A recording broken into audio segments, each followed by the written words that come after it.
Hello, everybody, and welcome to Masters of Real Estate. Today, I have a really good friend on the line here today, Jeremy Roll, that is a specialist at investing passively in different opportunities and creating a diversified portfolio of assets that you can retire off of and be able to live off of the cash flow of those investments. And it's taken a long road, Jeremy, for you to get from when you started to your position now of being able to create cash flow through all these different investment vehicles. And you've probably done a ton of learning through that process and making the mistakes and taking, hits and stuff like that.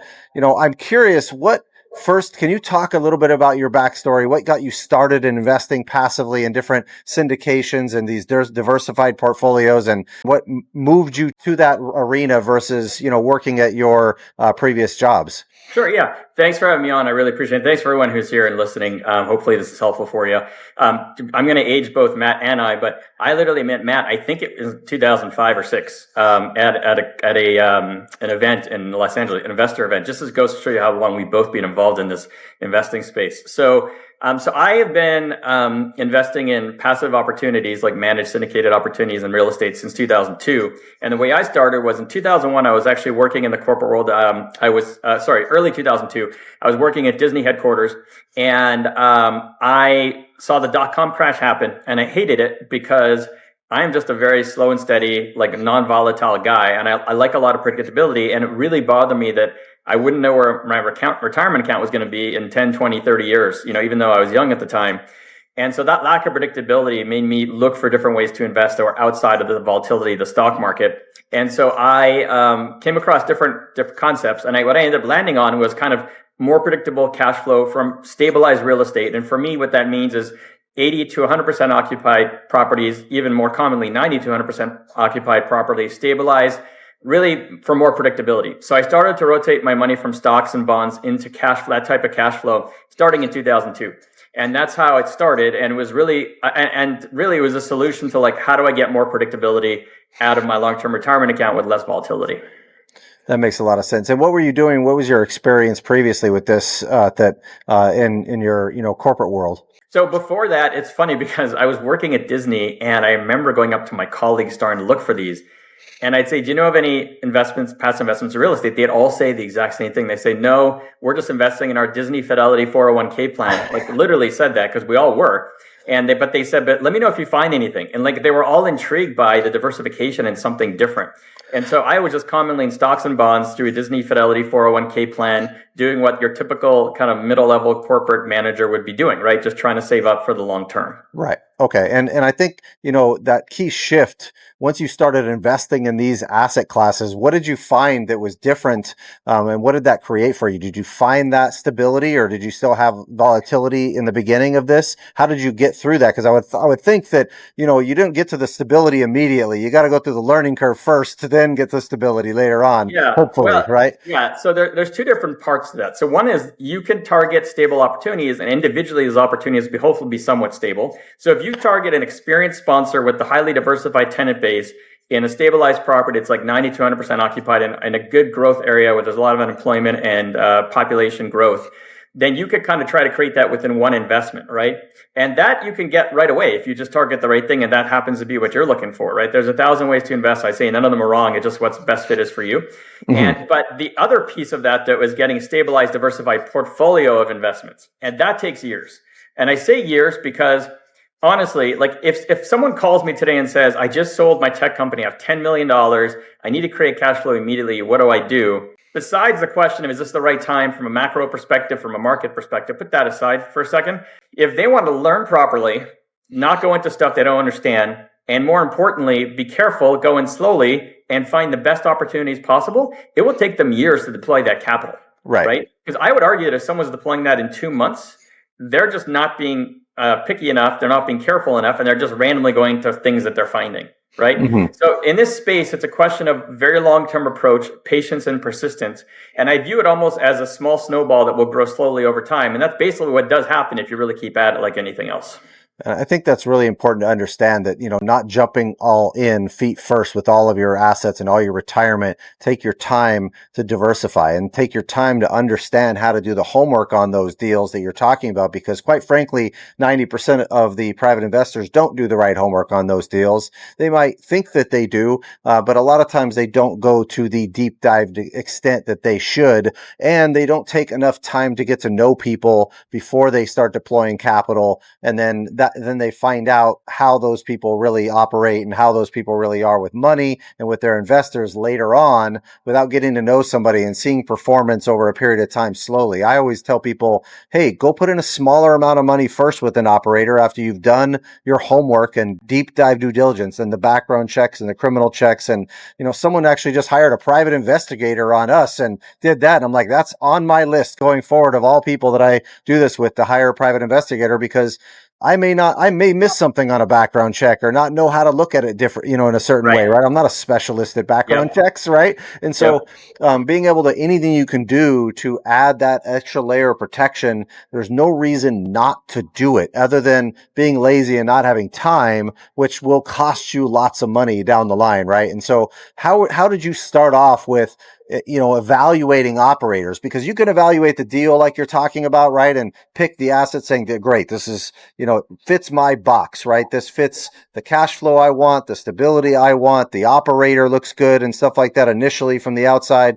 But what else are you doing to make sure that operator has experience like they say they're going to do, they do, has the ability from an operational standpoint to do it correctly and be able to pull off that deal or that value add strategy, or manage that asset effectively? Yeah, absolutely. So before I answer that question, I just want to add one more important point. I should have added before. So for anyone who's new, having been in this space as an investor for over 23 years and looking at how I've invested and changed, and also how other people invest in general, the one really big suggestion I have if you're just starting, and I'm not an investment advisor, so it's just, my opinion as an investor, is you want to focus on one asset first and really dig into Matt's point and learn how to analyze an operator, how to analyze a deal in that particular vertical or niche. So a lot of people start with apartments just because they're the most plentiful to find, easiest to find.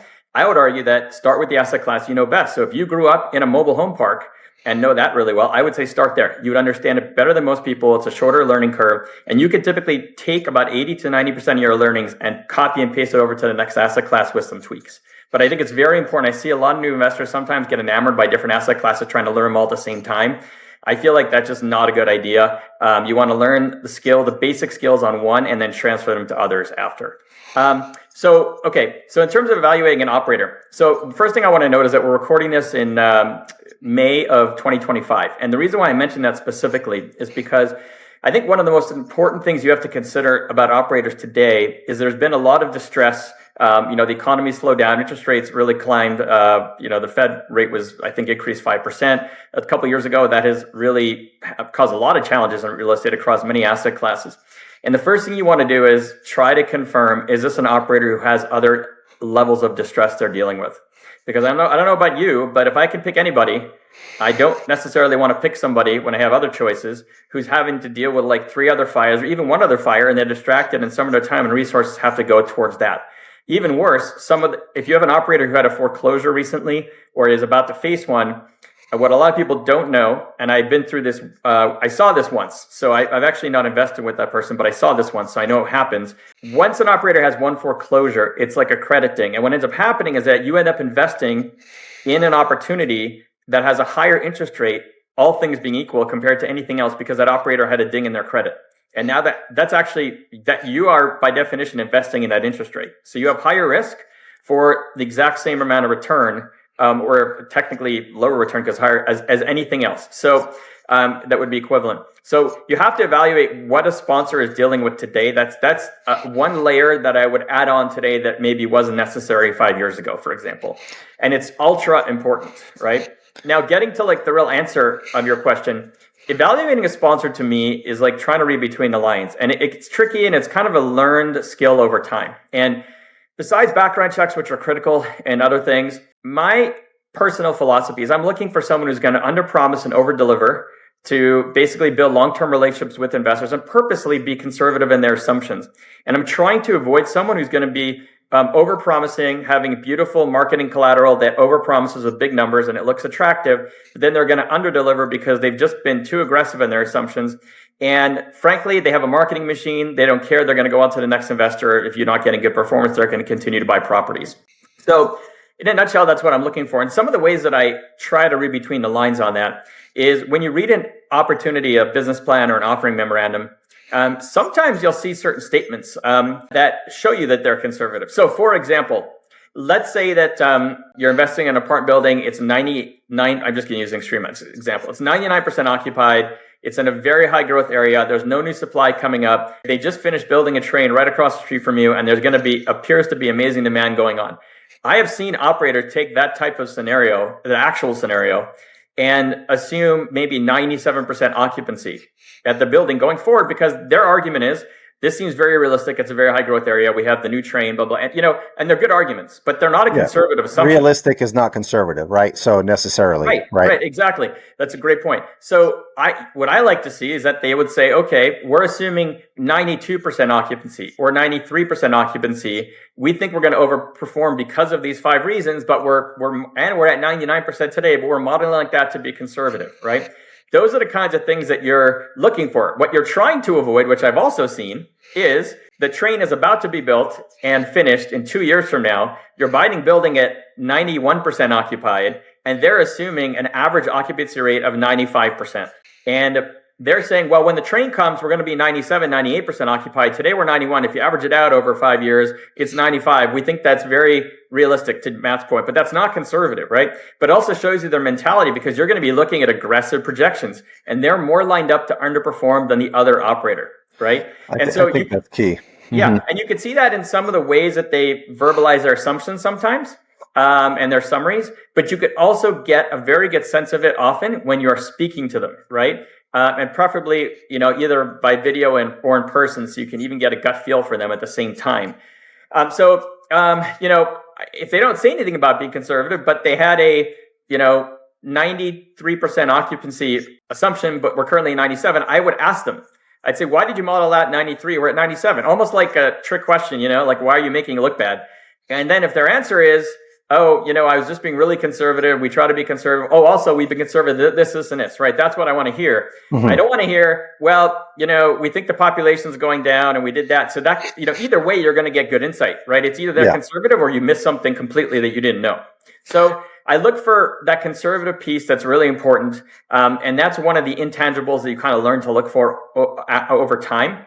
With an operator specifically and how they underwrite. Yes. And then there's all the basics, right? Which is looking at their experience. How many exits have they had? How many properties they currently own? What do they own in that area? How well do they know in that area? Do they have in-house property management or third-party property management? And how does that impact how they're going to manage this property in that exact location? Mm-hmm. Is that a new asset class for them or not? Is it a new location for them or not? Is it a larger property than they've ever managed before? Is it just in the sweet spot that they've done? Is there something else about the management of the property that is different than they would normally have to do? Whether there's a tax abatement situation they've never done before. I mean, there's so many scenarios, right? Right. You want to make sure that you are working with someone who's experienced, who has learned off of, I'm sorry this is going to sound bad, but it's true. They learned off other people's investments or money. And now you're benefiting from that experience. And you're jumping into a scenario that will be a much easier and higher probability of success scenario for them versus some others they've done. Yeah, and I think, going back to that conservative assumption aspect, one of the things that we always do that's in our 200-point checklist that we use is we go through that financial model with a fine-tooth comb, right? We go through and look at what are they saying the rent growth and the expense growth is going to be based on the inflation rates that we're seeing and potential issues with the economy. What is the break even going to happen if the rents drop by 20% because there's a change in the market all of a sudden or something occurs there? And what does that population look like coming into that, area, right? Same thing with the lending side of this. And, you talk about, occupancy is one metric. The lending is a whole nother metric where a lot of times you're dealing with value add projects and then a refinance. What is that assumption on the lending side long term, and what kind of lending risk are you taking in that kind of deal based on the timeline of that initial loan or that renovation loan or bridge financing until you get to your final long-term loan? Or are you doing it based on the initial long-term loan from the start, which reduces risk from the start? You're just raising more capex. Do you have extra capex that you need and put aside for your project, and are you being conservative there? There's so many things that you look at in the financials, like people mess up on property taxes versus what they will be on the new basis, right? Or insurance based on the new basis. There's Yep. little things depending on the operator's experience that they may even miss that you really want to dive deep into and make sure all those numbers are backed up and you understand exactly what the operator is thinking with regard to those and if you agree with those assumptions or not, right?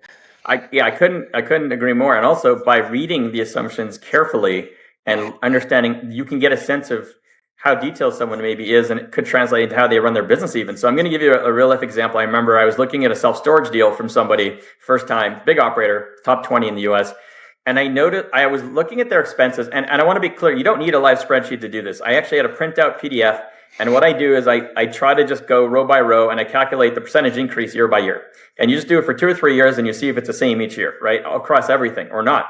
And I noticed that like some of the maintenance, snow removal was increasing at a different pace. Some of the health insurance was increasing at a much bigger pace. Some things were increasing at a smaller pace.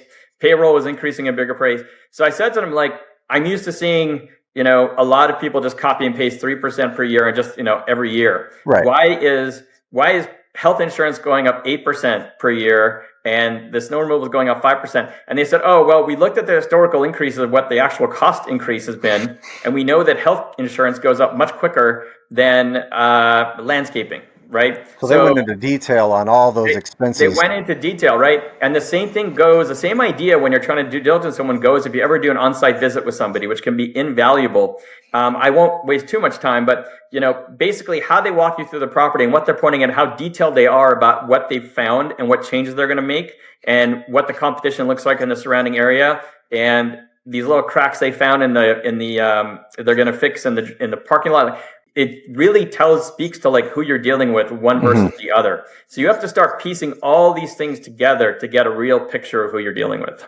That's awesome. And, you probably get a lot of deal flow coming across your desk consistently in different asset classes and different markets, not just multifamily or that type of asset that we're kind of talking about right now, or mobile home parks.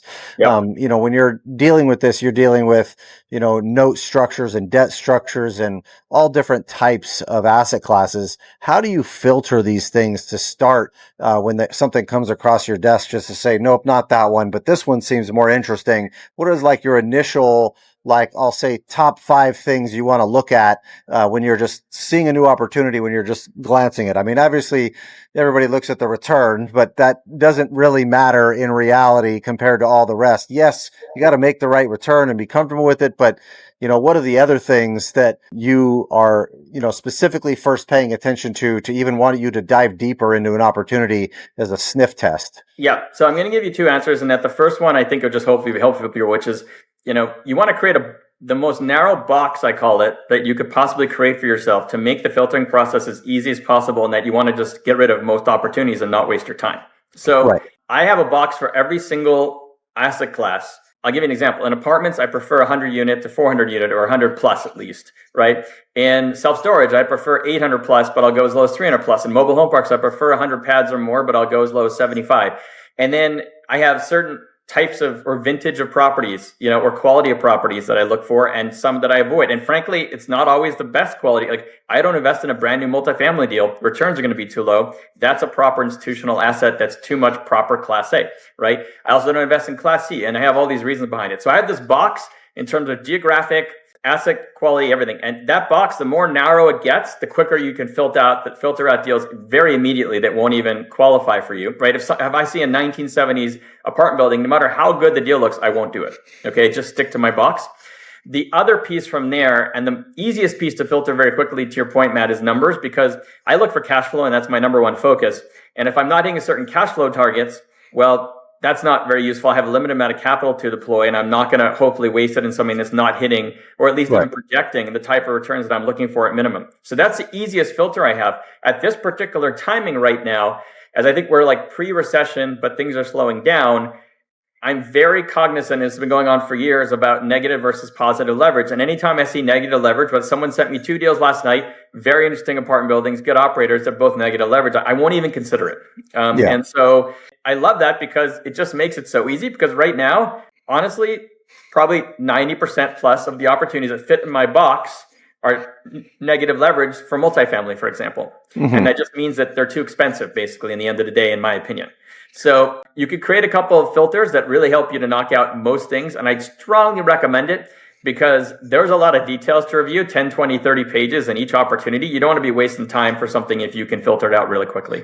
I think a lot of people probably are in the opposite boat where they don't have a lot of opportunities or know how to find them in the first place. What do you think are the best ways to go out and get deal exposure and deals coming to your inbox consistently if you are new or just starting out as an investor that wants to just see a lot of opportunities to analyze? Yep. What do you think are the best ways to do that? Sure. I think that there's a few different ways you can go about it. If your goal is to just learn right away and start learning quickly, I'd recommend signing up for some crowdfunding websites, even if you have no intention of investing through those sites because they're intermediaries.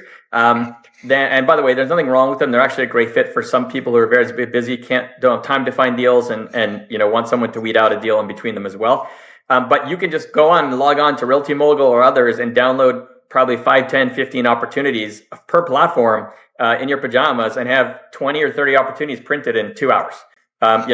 Which when Matt and I were starting was literally impossible. We had to go network in person. It was impossible to do that. And it's great because you can learn and get opportunity exposure very, very quickly.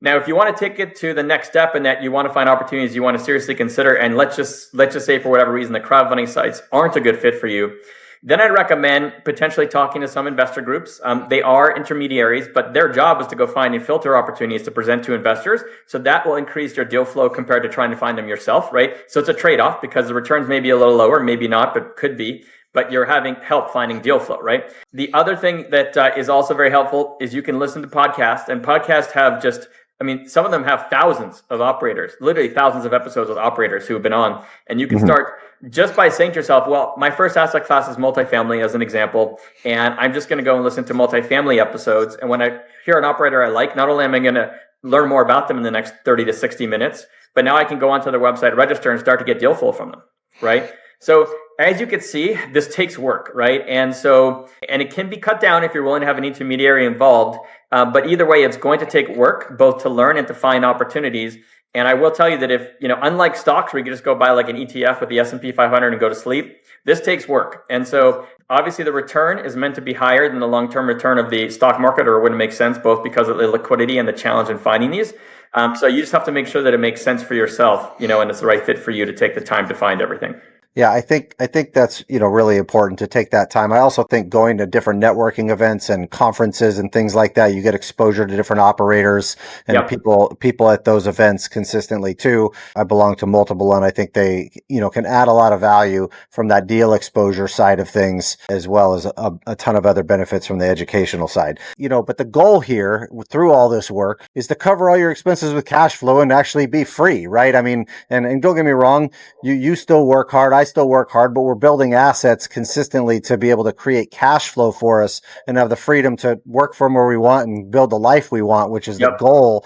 Nobody said that building cash flow streams was going to be easy, and nobody says once you have money that it's going to be easy to keep it either. So being able to have the right strategy and that diversified approach of this, I think, is really, really important. And, then it comes down to mitigating risk a lot of the ways too, which we talked a lot about mitigating risk when it comes to the operator and how to do the homework on the operator and getting into the actual financial picture of the financial model and everything. You also have to go through the legal documents and make sure that you understand all of those aspects of things when you're talking about what provisions the operator can do, what capital call provisions are in there and other landmines that you see in there, including things like you can't fire the operator even if they commit fraud and stuff like that, like crazy stuff that can be in some of these agreements. So you want to be very careful and make sure you get attorneys to review these if you don't understand that stuff, and see what makes sense or what is customary in those agreements by reviewing tons of these PPMs or private placement memorandums and operating agreements and seeing what's in there and how they're built, just so you can get that education. But when you're talking about risk mitigation, it really comes down to what's going on in the current economy and what's going on in the current market and where you are for that particular asset class. I personally like investing in value add real estate. I'm a little bit more aggressive on the value add side of things than you are, because I like to build build in that extra equity in case there's downside risk, but there's also construction risk associated with that and operations risk that is a big risk too when you're dealing with that asset class. But that gives me protection for some of the downside risk, as well as investing in different asset classes that are not necessarily correlated to like interest rates in the economy that they're going to pay regardless as much as possible. But what do you see out there from, I'll say, a micro and a macro standpoint that is, a bigger risk right now that makes you think that things are slowing down, that, to be careful and be cautious and, have more liquidity on deck for potential changes in the market? Yeah, first of all, I'm really glad you brought this whole topic up because I cannot stress how important it is if you're brand new to develop your own philosophy about where we are in the real estate cycle and the economic cycle, and they could be different, okay, before you jump into this space. I have calls with new investors all the time. I'm happy to help people and take calls whatever way that I can. And I have calls often where someone just said, I exited my company. Like I mentioned before, I made $10 million. I got to make cash flow today. And the first thing I say to them is, okay, but is this the right time? Just because you have the money and you need it, it doesn't mean that the market is at the right time. Mm-hmm. So the first thing you got to do is look at the macro, learn it, and determine if you think it's the right time. And it doesn't matter if you and I disagree on it. It does not matter at all. You have to at least analyze that and come up with your own opinion so that you're confident you're investing at the right time. Because I will tell you right now, in retrospect, knowing cycles, if Matt called me in 2007 in January and said, hey, I just made $10 million on an exit. I've got to get this cash to work. Like I just need the cash flow. I would say, yeah, but now's not the right time. Like nothing makes sense. Sit on cash, right? Right. Sit on cash, treasury, whatever it is, right? There's options for that. They're not as good as investing, straight out, but it's also going to potentially help you because I'm just going to tell you right now, you can invest in the best property in the best location in the middle of Beverly Hills with the most experienced operator in 2007 and be foreclosed in 2010. You can invest in the worst property with the worst operator in the worst location of Beverly Hills in 2010 and have a big exit in 2017. Strictly because of market timing and for no other reason. That's how important this is. So you have to develop your own opinion and make sure you get educated on that before you dive in. And because ultimately when you invest in these, they're illiquid, they're hard to get out of. And you're typically locked in for years. You have to think years ahead. Not like, is this business plan great today? Is it still going to be good in 2, 3, 4 years, 1 year, 7 years, 10 years, depending on how long the business plan is, right? And it's a really hard question to answer too, because there's so much data out there and so many things that are conflicting that it's difficult to break through a lot of that noise. So let me get to that other piece, because actually there's a couple, at this point in the cycle right now, a couple of things to note. First of all, depending on your philosophy of whether we really had a recession in 2020, it was like 3-4 months. They called it a recession. It's not traditional. I don't consider it a full recession. They printed their way out of it, et cetera. We've had the longest non-recessionary period in history in the U.S. And eventually it has to come to an end unless you believe cycles are gone. And if you consider that and you believe that, then we have a lot of risk of end of cycle timing soon. Now, what is a really just macro, forget all the noise you read every day from all the different sources. It is classic that I don't believe the U.S. has ever not had a recession once the Fed increased interest rates 5% in this small period of time before. It's never not happened. Okay. Right. Now, there's been a long time since it's happened, and in my opinion, it's taken longer than average time to get there because there was a lot of stimulus money that was just residual that was finally spent by the end of last year, which is why now things are slowing down. Right. And so the indicators that I am watching to make things really simple at this very moment are two. One is the jobs market, which, actually we had jobless claims number today. I think they were at 246,000, if I remember correctly. A lot of people typically are laser focused on, are we above 240,000 or 250,000 jobs? As soon as we're above that mark, you're going to read about it a lot in the media, which will then potentially erode consumer confidence, but also tell you that people are very concerned about it. You're going to see that soon, probably. So I'm watching that very carefully. Today, that was the first print that was starting to creep into that area. Number two is we had an inverted yield curve. And what an inverted yield curve does is it gives you a very advanced warning of a potential recession. It doesn't always happen, but the majority of the time when a yield curve inverts, we end up with a recession. We have an inverted yield curve and all these increases in interest rates. You have a very, very high probability of recession. I've not run the exact probability. Well, let's call it over 90%, possibly even 100% historically. Now, the yield curve uninverted, I believe 4 to 8 weeks ago, I don't have the exact timing. And if we take that timing for granted now, typically you would have a recession follow once the yield curve uninverts within 9 months after that is the most traditional timing. It can go longer, but so what we know now is from a probability perspective, just those three pieces and nothing else to worry about, right? There is a high probability of recession at the moment based on those three very high probability, like good indicators in the next, call it 12 to 16 or 18 months. And a very decent probability of it starting in the next, 8 months based off of the 9-month marker. And I think it's important to understand when you're looking at this and you say, hey, there could be a recession coming up right now, or some warning flags. These warning flags have been around for a long time, and it's a matter of how long can they kick the can down the road. At the same time, the warning flags are something you should be paying attention to, right? And it doesn't necessarily mean that the assets that you're investing in, you shouldn't invest. Yes, you should stack cash as much as you can if you're going into a recession to minimize risk. But real estate, for example, depends on what year and what recession you're talking about. But according to some of the people I've talked with, as well as the data, it looks like 6 out of the 8 recessions, real estate didn't really take a major hit, primarily because the interest rate changes in that environment, and the Fed reacts by going through and lowering interest rates in a recessionary market, which then can boost real estate prices. Right now, we're at like a horrible affordability right now across the board because the rates went up so high, and we have this lock-in effect and a lack of inventory that's supporting inventory prices, at the moment. But what's your thoughts in that kind of environment? I mean, we could end up in an inflationary environment where, values could rise. We could end up in a recessionary environment or deflationary environment where property values could go down.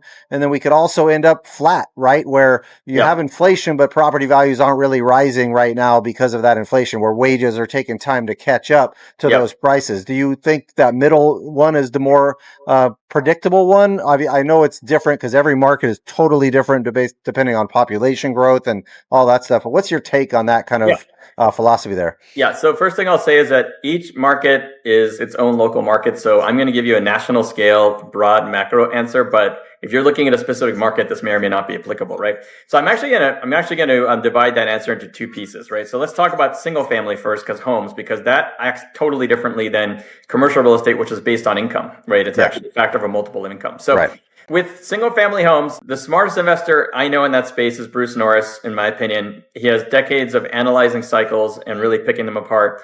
His opinion is that we're going to go sideways in prices, plus or minus, like up plus or minus 10% for a number of years while affordability catches up. And what that means is that if you go sideways in prices, but the wages go up, then you have affordability getting better over time because people have more money, even though the prices are the same. He does not foresee a major crash, at least the last time I heard him. And that's because he doesn't foresee a huge amount of inventory coming in the market to cause that supply and demand imbalance. That's on the single family market. So I'm just going to go with the smartest person I know who's got that opinion, right? I don't really follow the single family market that closely. I don't invest in it nearly as much as the commercial side. So they're probably much better guests to give you much better insight, honestly. But I think that's a really solid opinion to go with. On the commercial real estate side, including multifamily, when we talk about affordability, as an investor, to me, part of that challenge is that right now, prices, the multiples that people are paying to get to that price of net operating income are too high relative to the interest rate that you actually have to pay to get your leverage to, for the majority of the cost. You're in an inverted rate most of the time on your acquisitions. Unless you're doing a major value add, it makes zero sense. Yeah, that's negative leverage where your interest rate is higher than your cap rate that you're buying it at. And when you're taking on the interest, the debt, it's actually like literally negatively affecting you. I look for positive leverage. And the way to get to that positive leverage is twofold. Either the multiple of the building comes down so that you're actually paying a lower multiple on that income, or the interest rates come down, or both, right? So when I say buildings are too expensive, I don't necessarily mean they're too expensive in how much the actual price is. I mean that it's just also possibly just too expensive because interest rates are too high. So they're too expensive relative to interest rates, right? And so if interest rates go down, which to your point, the Fed will very likely react with lowering interest rates at some point if we have a recession, then if that happens, that alone with the same price could cause more affordability and a better return for investors. I'm calling it affordability, but it's really return, right? And so then that risk reward is a better equation for investors, and then that starts to make sense again. And that's why I'm on the sidelines at the moment, because that equation doesn't make sense to me. But even if interest rates don't go down, we could still have that equation get better because multiples go down and prices go down for buildings. So it could be either or, it could be both. I will also warn people, though, that a lot of people do not consider this, which is if we have a recession, the other thing that can happen is the net operating income on the building can go down. The profitability of the building can go down because rents go down, expenses continue to go up. In that case, you could pay the same multiple on a lower net operating income. And what happens? The price goes down, right? Mm-hmm. And that could solve as well the affordability problem potentially, right? So there's a few different ways to do it, but most commonly you would see the multiple go down or the interest rate go down or both. And then you're going back to a better equilibrium for investors and better returns.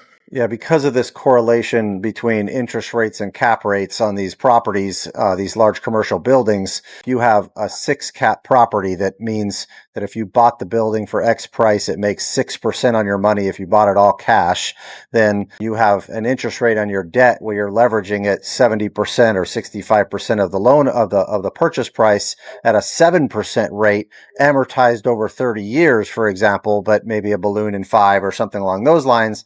Then your interest payments really eat into your cash flow profits to where you're literally going to be, unless you have a major value add, you're going to be in the 3% cash on cash range. And if any change occurs to the market, like you're saying, well, rents drop 20% because there's a change in the market or something happens, you're negative cash flow all of a sudden, and you're in a really bad spot. And so making sure that you are, using your leverage ratios very conservatively when you might be facing a recession, which could put downward pressure on rents and stuff like that. If there's major job loss, of course. Right now, we seem to have a lack of housing and a lack of rentals in a lot of markets as well at the moment, but that doesn't mean that can't change, right? So that's right. And I just want to, even to simplify what we're just talking about even more, imagine you are buying something and it's returning 5% rate of return, then you're borrowing money at 10% to actually buy it.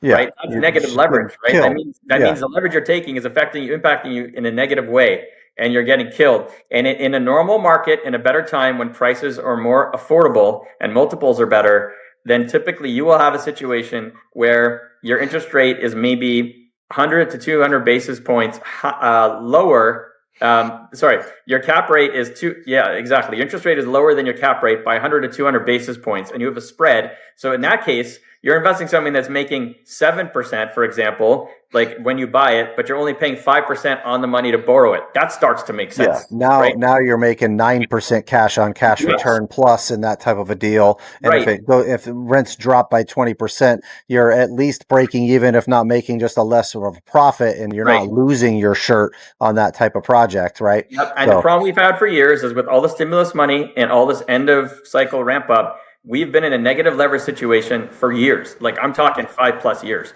And so to me, most things have not made sense for all that time because they've been overpriced for those reasons. Yeah, absolutely. I 100% agree. This has been a great discussion, Jeremy, about what's happening in the market and stuff like that right now.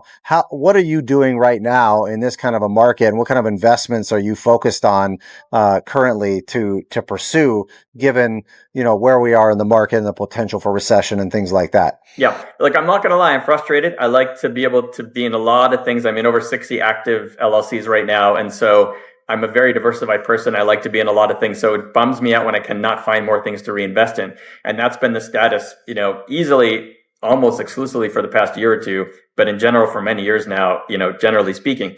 I'm never fully on the sidelines because I think that's a mistake, because there are always unique opportunities. Sometimes they're distressed opportunities, foreclosures, or just some unique situation where someone's selling a mobile home park as a mom and pop that they own for 50 years or 20 years, and they just mispriced it, or they haven't increased rents for 20 years. I mean, these are real scenarios that happen, right?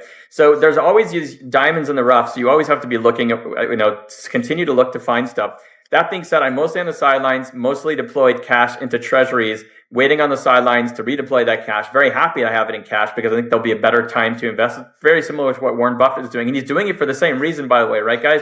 Stocks are overly expensive because of their PE ratio is too high, meaning the multiple is just too high. That people are paying the price per share compared to the earnings. It's the exact same problem. So he's on the sidelines for the same reason.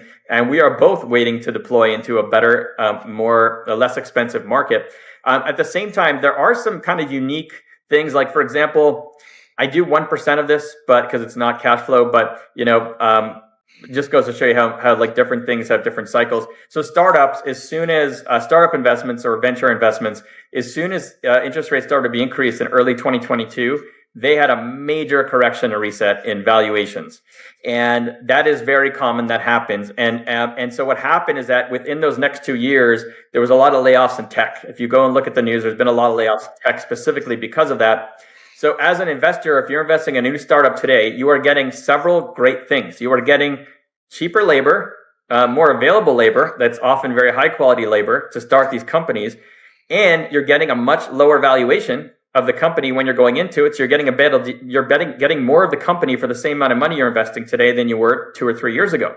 Right. Great time of the cycle to be looking at those. And some of the best companies have started around this timing just before recessions because of those pieces and those formulas, right? Yeah. And so that I'm somewhat bullish on in terms of timing, because that has already had its full reset. Otherwise, it's been really rough for me, and I'm just mostly on the sidelines. Awesome. No problem at all. I think you're just really conservative. I mean, I'm talking to the guy that makes me play penny slots and $3 max bet poker over here. So, I gotta throw out your conservative nature out there, so make sure people are aware the pain you put me through. So it's all good. But thank you so much, man, for joining us today. It's been a great discussion on economics and, passive investing and how to protect yourself. I'm really excited about this coming out and, sharing it with everybody. So how can people reach you if they want to get to know you more or learn more about some of the investment strategies you deploy or just get to know you, man? Yeah, absolutely. So anyone is welcome to reach out to me. Do not hesitate. I'm happy to help people any way that I can. So easy way is my email, which is jroll, JROLL at Roll Investments, ROLL Investments with an S.com. So jroll at rollinvestments.com. Easiest way to reach me. Awesome. And if anybody wants to utilize our 200-point due diligence checklist that we use on all of our projects and all of our different analysis of deals we invest in, you can go to our website, MathewOwens.com with 1 T in Mathew, and you can download it there. We have master classes. We have all kinds of different tools and things like that for you there. So I hope this helps. Look forward to talking with you later on, Jeremy. And thanks so much for joining us today. Appreciate your time. No problem. And I should say in closing that, Matt's a great guy. I've been friends with him for many years. I've invested with him many times. So if you're going to contact someone as well, contact Matt. He's a huge wealth of knowledge. He's flipped over 1,000 homes, been in the business for over 20 years, and is just fantastic also. So yeah, don't hesitate to reach out to him as well. Thanks, man. Appreciate it. Talk to you. Do you want to learn how to create financial freedom in your life through real estate and take your investing business to the next level? If so, you can follow us in one of the following ways. First, you can take one of our free webinars on how to analyze property, how to raise capital for real estate, and how to market and find deals. 3 of the key pillars to becoming a successful real estate investor. Number 2, you can join us on our mailing list where you'll get tips and tricks on real estate investing directly to your inbox. And number 3, you can take our 6-month real estate course that teaches you every aspect of real estate investing you can think of, and more importantly, create financial freedom in your life through real estate investing strategies that I teach. If you want a master's in real estate in 6 months, this course is for you. We're going to go over how to raise money, promissory notes, syndications, fixing and flipping, buy and hold investing, tax and legal structures, self-directed retirement accounts, financial education, how to run a business, how to market and find your deals, and most importantly, how to create that financial freedom in your life so that you can stop trading your time for money and create passive real estate cash flow that you can live off of. If you're interested, go ahead and click on one of the links below, and I look forward to seeing you guys on the other side.